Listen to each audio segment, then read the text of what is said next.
Welcome, Dad Space listener. How are you? I hope you're good. Today I have with me a special guest. Joan Van De Griek is on. She is a CPA, aka Smarty Pants, with everything to do with money.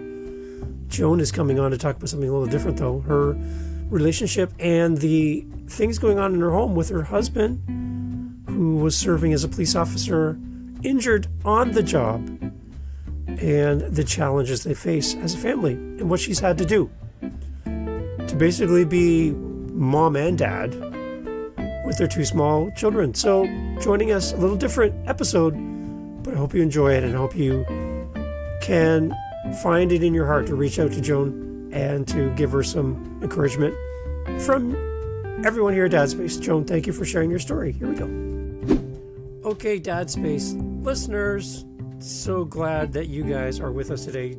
Joan is with me today. Joan and I have been chatting for a little bit, and Joan has an interesting story with her and her husband and some things that they've been living through in life. We'll get into that, but welcome, Joan. How are you? I'm good. Thanks for having me here today. I'm glad we can Excellent. hear a little bit. Yeah, where are you in the world? Where are you? Yeah, so I'm just outside of Denver, Colorado. As the bird flies about 10 miles north of DIA, our international airport out here in farm country. Beautiful. Awesome. You live there most of your life? No, actually. Okay. Yeah, I actually came from Long Island in New York. Grew up outside of New York City for a half hour my whole childhood and through college. And then shortly after we were married, we decided to relocate to Denver for my husband's job. Awesome. And that kind of leads into our conversation and down the path here. But how long have you guys been married? Yeah, so we've been married, gosh, we're going on, I got to do the math really quick, 17 years now. Nice. Yeah, we moved out here about 6 months after we got married. Beautiful. Excellent. What's so beautiful about Denver, Colorado? A must-see, must-do thing. If you fly into the airport, first thing you need to do is what? You know, I think the biggest thing is, I would always tell people, is to jump over going to Denver. I mean, there's things to do, but jump over that and just kind of keep on going up I-70 and go up into the mountains and spend some time up there and just drive around. And there's so much to see. You can just easily get lost for a week just going from town to town, really just kind of seeing what it has to offer. It's so pretty, and you know, certain times of year is easier than others, but it's great. Yeah. Awesome. What do you miss about New York City? Oh my God, the food. Gotta miss something about New York. The food? Yeah. The food. Awesome. It's delicious. There's so much there. It's and the people. Been to New York City. Yeah, I've been to New York City a few times. I love it. It's beautiful. So busy. So like, I'm from Canada and I go down there and you can tell all the tourists because we're always looking up at all the buildings, and everybody else is like, you can spot the tourists a mile away. There they are. Whoa, looking at all the, so that was me. I love it there. So I haven't been to Denver, so that's on my list. It's on my list for sure. Definitely. I mean, it's just such a friendly, welcoming city. It's just, it's so much easier than New York. I don't know how else to describe it. It's just, you come, you can just kind of play sightseeing, and it doesn't have that overwhelmingness, I think, that like some people in New York might have, because, there's so much. New York is constantly moving. Yeah. Sometimes. Yeah. The busyness. Yeah. Everything. So it's maybe a little bit slower pace then compared to New York then? Yeah. I mean, yes and no, not as slow as I thought it would be, but like, it's just, people make time to kind of just appreciate like what they enjoy doing outdoors. It's such an outdoorsy city that they will carve their time and plan their day around it out here, which is really different from New York. New York, you kind of plan your day around traffic, to be honest. Yeah. Okay, so the story that we were talking about and sharing about pertains to your husband, and he was serving his community, and which I love talking to first responding families and all that. I just have a lot a lot of appreciation and admiration. I have people in my family and extended family that have served and are serving. So I grew up in a world where you respected and honored the people that served you in this way as first responders. So can you share a little bit about your husband's journey with his career and kind of a little bit of a backstory about what he loved so much about what he was doing? And we'll kind of get to what's happened since. Yeah, definitely. So he kind of grew up just wanting to be a first responder. He was everything from a volunteer junior firefighter, lifeguard, paramedic in New York, and he was a paid paramedic in New York City. And then when we got married, he really always wanted to become a police officer. And Colorado, we had a lot of friends out here. They were hiring, whereas New York is very much kind of had to have been born to a police family, which he wasn't, which made it a little bit more unusual maybe for him. And so Colorado was just one of those departments that we could get into. We already kind of knew people here, so it wouldn't be maybe as dramatic of a move. And so in 2006, we actually moved out here. We bought the house sight unseen. Didn't necessarily have the position yet. He was going through all of the phases of the interview process, and about a couple of days before we actually, got in the moving truck, literally, he found out that he had been accepted and his academy was going to start. About a week after we were scheduled to approximately arrive here when we drove, because, we had to relocate our whole home. So yeah, it was pretty exciting, and we literally moved here for his position. Wow. Good. And Yeah. how long how was he serving? You say like 7 years roughly? Yeah, so in all he was. It's been 7 years since his injury. In all he did Okay. on the force for 12 years. He 12. worked Okay. even after he was injured for a little bit of time, as we were kind of still discovering what was going on. But he absolutely loved it. He loved interacting with the crowds and everyone. And it's funny because I remember after he got out of the academy, they asked for like, what's your first choice for neighborhoods? And he literally picked the worst neighborhood in Denver at the time. And I'm like, why? He's like, well, because it's the most like New York. It had the biggest crime rates, and it was just, he found that more interesting. He wanted to, help, Yeah. and he loved it. We lived, eat, breathed it for years. Yeah. So he's serving, he's doing his great work as a police officer, loving his community, loving his job. You guys are new in the community, you're building your family, building your home, connecting with your community. And then something happens at work, Yeah. which changes everything. And that's kind of where we're heading today.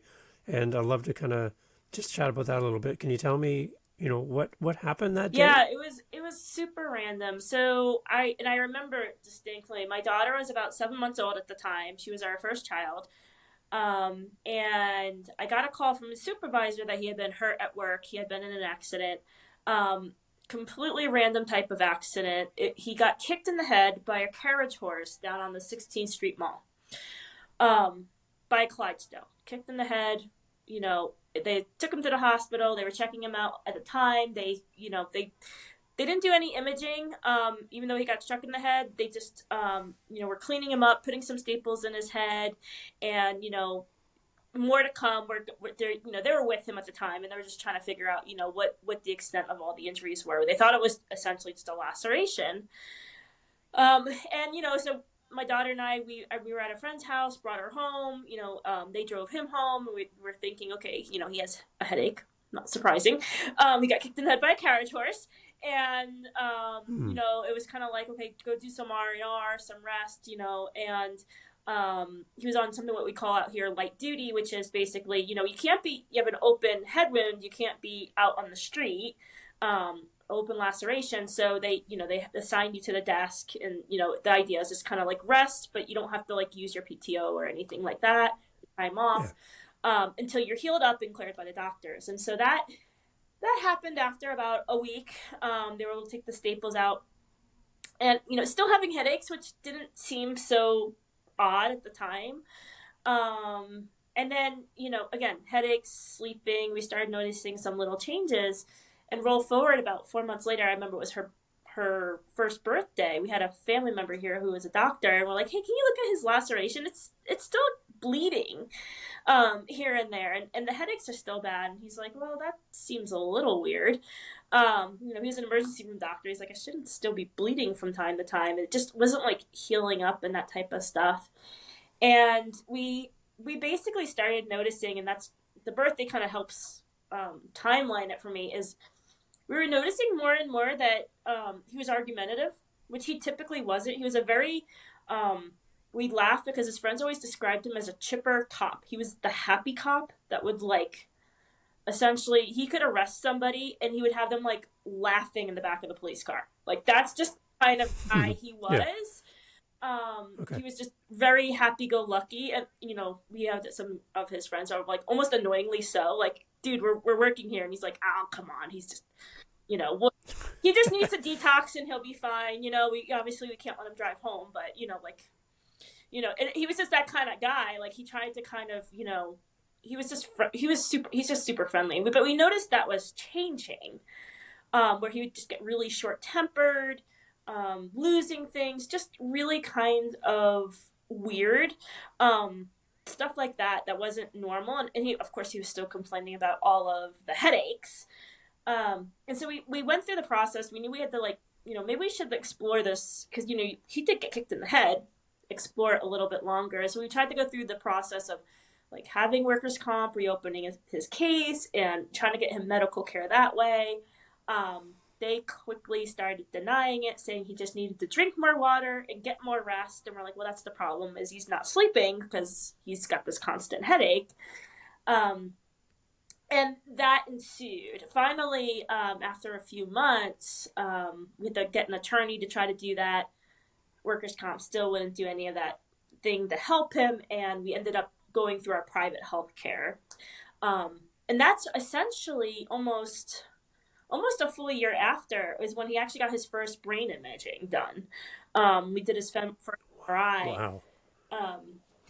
Very apparent that he had some kind of injury on the imaging, and of course they start escalating it. His general practitioner was the one that ordered it. They're saying, okay, you need to go to neuro. Neuro then sends us to neuropsych, and then all of a sudden things started rolling into place where we kind of got that first wave of care. But it's only as good as the neurologist you're working with. And we've kind of learned over the years, not every neurologist is experienced in traumatic brain injuries. And that in itself becomes a challenge because you have to you learn to grill them on how many do you have and like how many traumatic brain injury cases do you see and things like that, because they really kind of have subspecialties themselves.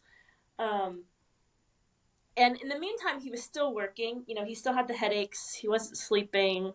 He was trying. We ended up sending him to speech therapy to try to do some, help a little bit with the memory loss. And from the day he got hurt, he was able to kind of get through work for the next couple of years until there was eventually an incident at work. And with the memory loss, he couldn't recall what happened. See, the whole time the work had been claiming he wasn't hurt and denying it. And so when the actual time came to where he had to recount something that he had witnessed as an officer, he fell apart. He fell apart during the interrogation, pulling up, literally right then and there during the interrogation, they were pulling up his records because they're like, well, you never were hurt. And of course he's like, no, I had a brain injury. And they're like, you sound like you're drunk. He had an attorney with him at the time. No, he's very much not drunk. He very much has a brain injury. This is well documented. We've been going through the workers' comp. In fact, I think by then we were on the path to knowing we were going to go for a hearing and a trial with workers' comp. And it just all fell apart. During those first couple of years, I was home with my daughter. I was the CFO of a hospital health system. Ran a multi-million-dollar health laboratory, very much all in. And then, I wanted to take off for my daughter. And so I had a seasonal accounting practice and, I just worked for the funny money and, where it was convenient. And suddenly it all just exploded. Like, we didn't know if he was going to have work. We didn't know if he was going to be employed. He had to go for a fit for duty. There's a whole process by which these officers go through. And my lessons from that is, for anyone, is all the planning in the world isn't enough planning. You can do Yeah. everything right and it's still not enough, because I guess, we always knew he could get hurt. We always figured like a car accident is kind of the typical what happens with the officers. Very, very minute chance of ever being shot. That's kind of a low risk here in Denver, which is another appeal to, at the time, to being an officer here. Things are different now, but, and, I always assumed I could go and work if something ever happened to him. And that was the eye opener, right? So you kind of, during all this, go through your emergency savings, and I couldn't just go to work. I had to help take care of him because he's having memory losses. By then I was pregnant with my second child. He couldn't remember if he fed the baby or gave the baby Tylenol when she was teething. Like, he was Yeah. having problems interacting with others. It was so kind of just not what I ever planned. Like, we always planned, if he were to get killed on the job, here's what we would do. We never planned for him to get hurt, let alone hurt and unable to care for himself. It was so different. Yeah. And that was kind of now where I try to help other families understand, like, there's another level of planning, and granted, we hope we never need it, but there's another level of planning you need to kind of assume, even if they're not a first responder. We always think that the default would be, well, I can just go back to work. That wasn't necessarily an option for quite some time for us, because we had to kind of reteach him how to do certain skills and how to cope and interact with people. And even to this day, more of my job is to block him from people who I know are going to and maybe aggregate him, is probably a good way of putting it. He basically goes from straight to rage. And so I end up being the kind of the decoy. When I see he's having conversations even with friends, they're like, hey, let's go out for, let's just go out and get a beer or a burger. He's like, well, no, where are you going? What's the restaurant? Is it gonna, because I just know what will set him off. And it's Yeah. it's definitely not what you expect by any means. Yeah. And how to plan for those things. And so that's where I've been trying to help others, just kind of like, hey, this is something you just hopefully don't need, but you should just kind of be aware of and think about, like, what would you do? So what kind of support do you have personally for yourself in this? Because this is a big thing to carry. Yeah. As a wife and a mother and everything. Who's in your corner in all this? Yeah, definitely. So I am his official caregiver. I do exactly kind of like that role. We have some really good friends who I can kind of entrust to basically manage him. And some of those people we do have to actually give reminders to, like, hey, they're like, oh, we just want to go grab burgers. I'm like, okay, just a reminder, don't, he's you have to kind of say, hey, he's having a bad day. He might be a little more amped than you're used to. Like, because you want him to get out and have a life and just get away from the house, but at the same time, you don't want him to punch someone in the face because he's literally that mad. Like, that's literally the extent you get to. So luckily he has police officer friends who are kind of used to people who are agitated sometimes and know how to handle that. Yep. Okay. And we have just other friends who, there's times where he's just, part of his injury is he has comprehension issues. So we learned that it's less of a memory issue and more of, he'll hear words, but not phrases. It's a comprehension, absorption issue more so. And so we have friends who are just really good. And when there's times where I can't get through to him, I have probably 2 or 3 guys that I can just say, hey, I really need you to help me with him. He's struggling. And, it's literally a phone a friend. And, we've had times where they had to come over and say, look, no, you need to just stop and, calm down. And, there's usually other things going on and we have to just kind of de-escalate.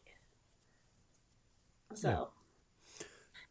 So, okay, so where's everything at right now? Like, how is he doing? How are you guys doing? Is there any updates on treatment or progression? Where are we at right now? Definitely. So right now we've been able to kind of, now that COVID has kind of calmed down, we've been able to get a whole new level of care for him, which is great.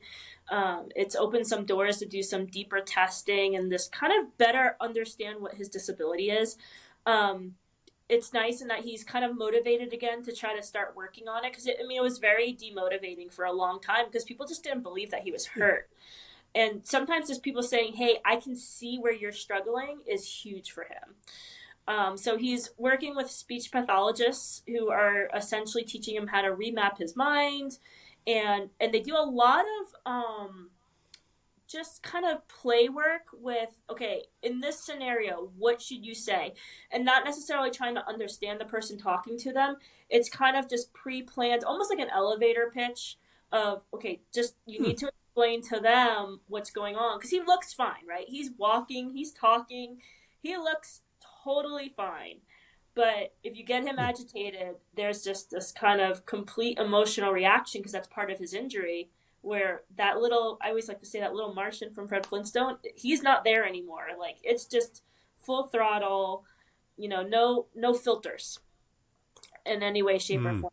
He's learning how to work through that a lot, which is great to actually have that help. We definitely see that getting that kind of sorted out is leading to other improvements, and that he can recognize it faster now, which is great, whereas before he would just go into complete denial. I'm not mad, would be what he's saying, and then we're like, you are so mad. Like, you are Mm-hmm. beyond Yeah. mad, you are raging. He's kind of Yeah. like, oh, I'm cranky, aren't I? You're like, you are quite cranky. It's almost like I have a 5-year old son, and it's like that same emotional reaction, only in a full grown man. And you can point to the 5-year old and be like, look, you're acting like him right now. And he's like, oh, okay, okay, I got it. Time to bring it Hmm. down. And he'll just, a lot of times, just say, I'm gonna go take a nap. And you're like, that's a Yeah. great idea, go take a nap. Yeah. um, So the one thing I think before we hit record, we were chatting about, this happened on duty, yep. and as a police officer, you would think that there'd be this amazing community. There is a great community, but an amazing support community. The people would be there. They'd have your back. They'd be there to help you get better. Whatever you need, we got you. Mm-hmm. And Right. you're mentioning before we hit record that does exist maybe more in the military side, but in this case, it's not exactly the same. And there's a gap that you guys have seen and you're working through. And what is that gap then? Yeah, no, definitely. And that's one of the things, you get to the point where you're just so desperate at night, you're Googling anything and everything that could possibly help. Because, for a longest time, and what we didn't talk about was, we tried different medications, different treatments, everything. Most of those medications for him had horrible side effects. Just everything was having a side effect. So you start to like, okay, what's my alternatives? What can I do? And you start to see that there's additional testing, but then it would be, well, this is only approved for the military. So like FDA will like approve things on a limited basis, and what we see is it's approved for like veterans with TBIs, because they kind of brought it to light. We would see things like apps that would help with some of the night terrors and the things that were, I've had him throw me out of bed so many times thinking he saved me. Then you can believe, because he was having flashbacks in his dreams. There's apps to help with that you would wear on an Apple Watch. Again, only available for military use for our veterans, which Hmm. is great. But what you realize, and I have a few friends that with TBIs that are veterans, the treatments that they had access to don't even exist for the civilians. And that's my biggest frustration still, is that we have some good possibilities to explore, and we can't even access them, right? Like, it's almost like, I was listening to another interview, and it's almost like we're about 30 years behind. And they were saying a lot of that came out of the like Vietnam War. Like, there was just more of a heightened awareness that we need to help these guys. And it got the attention, which is great. And it got the treatments, which is great. And they're working, but it's still not here at this level for just the general Hmm. population. And there's this torn thing of like, he's not military, but he's not technically a civilian in the civilian sense of like what the police think. He's just kind of the Yeah. stuck in the middle kind of guy. And that's where we're challenged now, is that we know that there's other treatments that could possibly be helping him, but they're just not approved for general use yet. That are maybe not Yeah. and things like that. And so that's still our uphill battle right now. That Because, like, I've never had a conversation with my wife about what we should do in case I get killed at work. I'm a civilian. Yeah. We've never had that conversation. And you guys have had to have that conversation because this is not just a civilian job. No. Really? Like, there's a gap. There's a huge gap. So I remember when he was in his training rotation. So he basically got out of the academy and then you go on like a training probation. He brought a form, and it literally was like a plan your funeral form. To the point of, I remember having the conversation of him saying, okay, I can list here which guys you want to come to the house to tell you that I've passed. Oh my god. And so you usually kind of pick some of the buddies and the guys and like, so you go through that and you do this kind of mini plan, which, I appreciate, and it kind of just, the intent is to like fulfill his wishes. And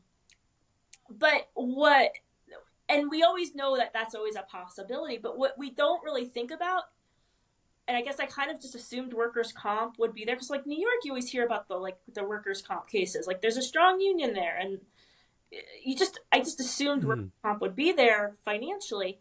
Is there's a gap, and we always say, and I know it sounds horrible, but it would be easier only financially if he had passed away on the job.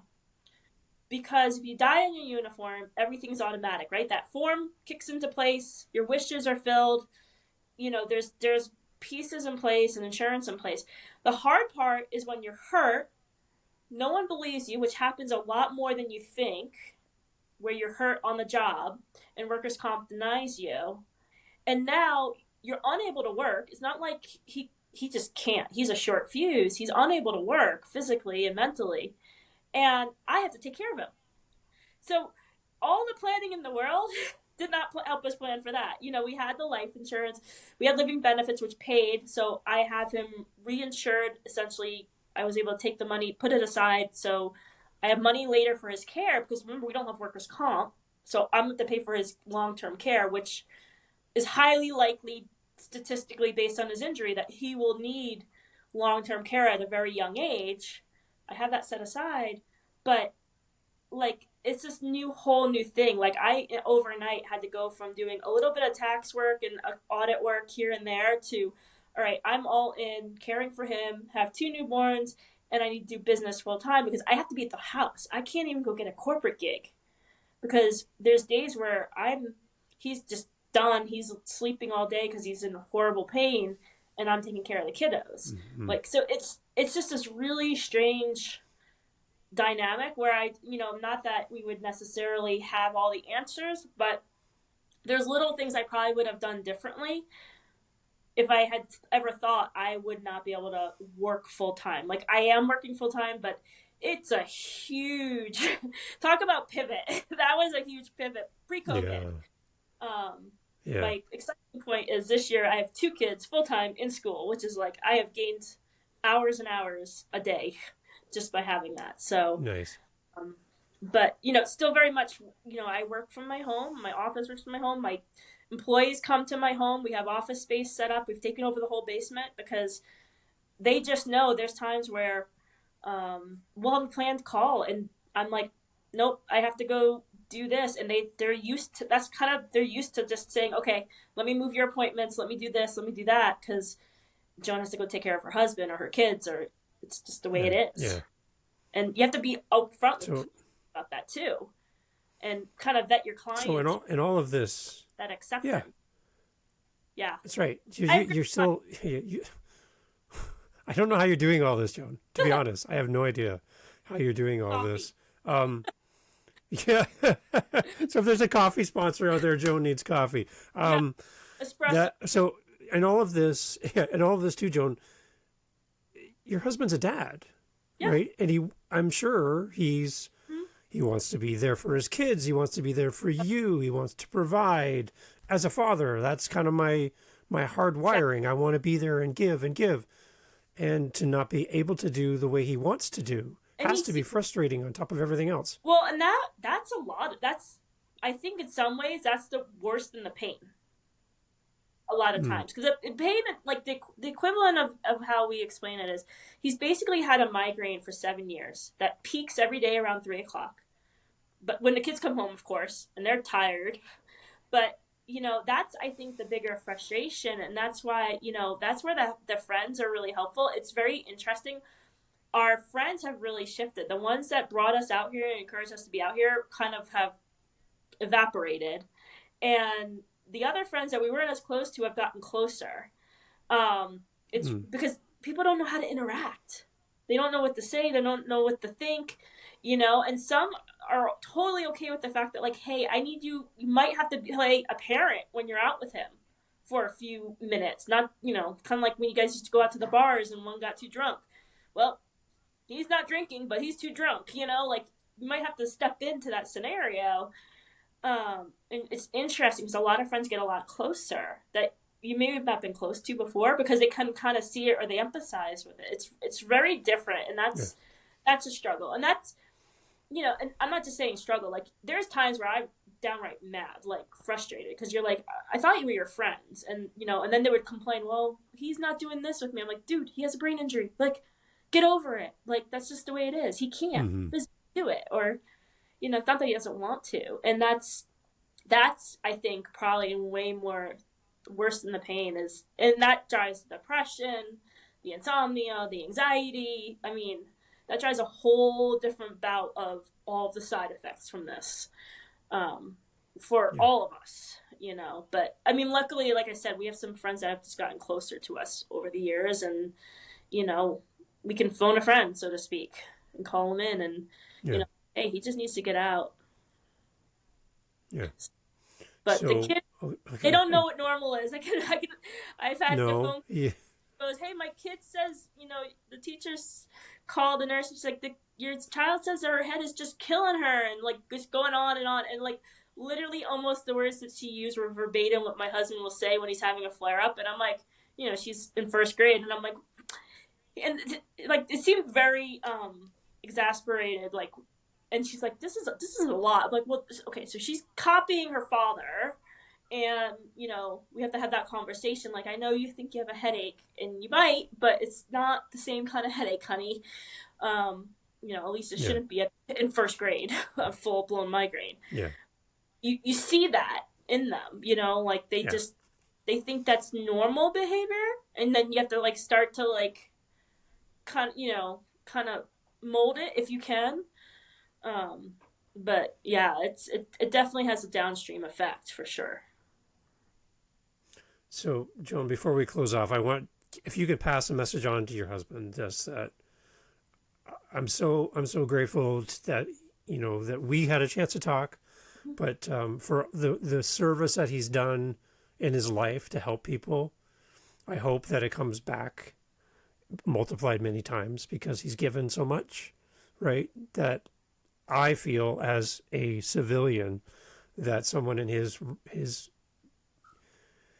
role and what he's done in this world demands respect. So I would like you to share that with him and just thank him for that.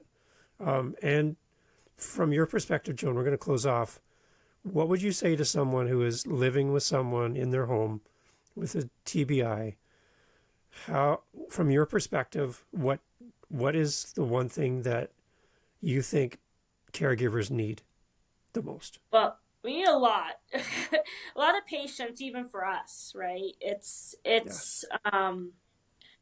I think long term, just having to, for one, the person who I'm with is not the person I married by any means. And you have to Mm-hmm. either roll with it or give up. And, I've chosen to roll with it. And you have to just kind of be patient with it all. And, and there's a lot of give there. And, even with my friends, I have great friends that totally get it.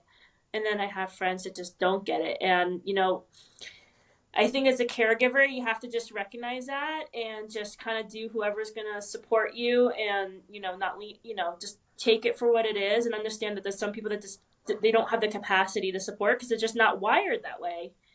And, Mm-hmm. you gotta just let it go. Otherwise, you're gonna go insane. I mean, my husband and I, sometimes people will think it's weird, but we try to laugh at it. Our joke in the house is every day is Groundhog's Day, because he'll sell you a story and come back 5 minutes later and tell you the next story, like all over again. It's the same story. And, Yeah.